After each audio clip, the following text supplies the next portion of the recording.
এ যেন বাংলাদেশের নতুন সাকিব আল হাসান। ব্যাট হাতে খেললেন ১১৬ রানের অনবদ্য ইনিংস, সাথে বল হাতে নিলেন ৩টা দারুণ উইকেট। দুই বিভাগে দাপুটে পারফরমেন্স করে দলকে এনে দিলেন দুর্দান্ত একটা জয়।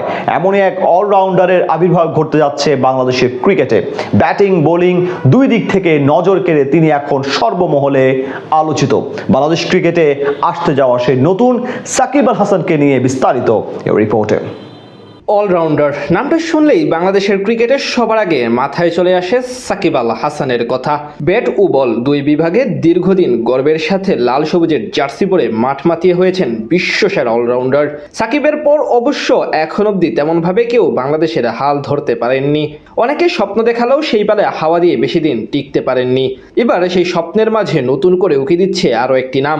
তিনি হলেন সামিউন বাশির রাতুল। অল্প বয়সী ব্যাট ও বল দুই বিভাগে আলো ছড়াচ্ছেন এই ক্রিকেটার। বৃহস্পতিবার যার প্রমাণ দিলেন আরও একবার। সামিউন বাশির রাতুলের সবচেয়ে বড় পরিচয় তিনি সর্বশেষ অনূর্ধ্ব-19 বিশ্বকাপের সদস্য ছিলেন। সেখান থেকেই দুই বিভাগে দারুণভাবে নিজের প্রতিভার জানান দিয়ে আলোচিত হয়েছিলেন তিনি। এদিন ঢাকা প্রিমিয়ার লিগে লেজেন্ড অফ রূপগঞ্জের জার্সি গায়ে খেলতে নামেন রাতুল। আগে ব্যাট করতে নেমে তার দল শুরুতেই উইকেট হারায় দুই ওপেনারের। এরপর আইচ মোল্লা ও তানবীর হায়দার অর্ধশতক তুললেও ব্যাট হাতে শুরু থেকেই অসাধারণ ছিলেন রাতুল।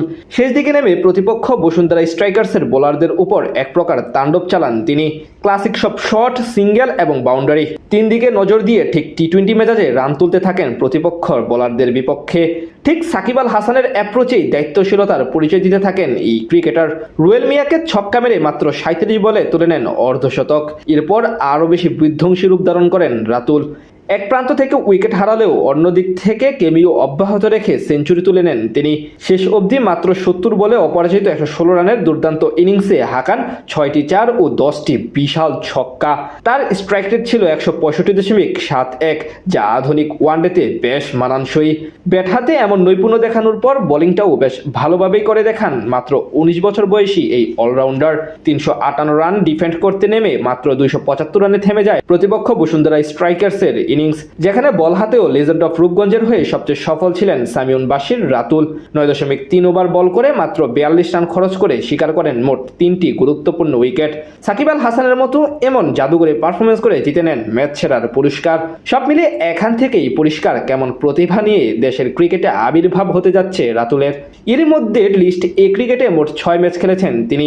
সেখানে পাক্কা ৬২ গড়ে এবং প্রায় ১৩৮ স্ট্রাইক রেটে করেছেন ২৪৮ রান। অর্থাৎ বেশ মারমুখী অ্যাপ্রোচে ব্যাট চালাতে পছন্দ করেন এই ব্যাটার। তার পাশাপাশি বল হাতে ৫-এর নিচে ইকোনমি রেট রেখে এবং মাত্র ১৮.৩৬ গড়ে শিকার করেছেন ১১ উইকেট। এমন পরিসংখ্যান বলে দেয় যত্ন নিলে ধীরে ধীরে ভালো মানের একজন অলরাউন্ডারে পরিণত হবেন তরুণ সামিউন বাশির রাতুল।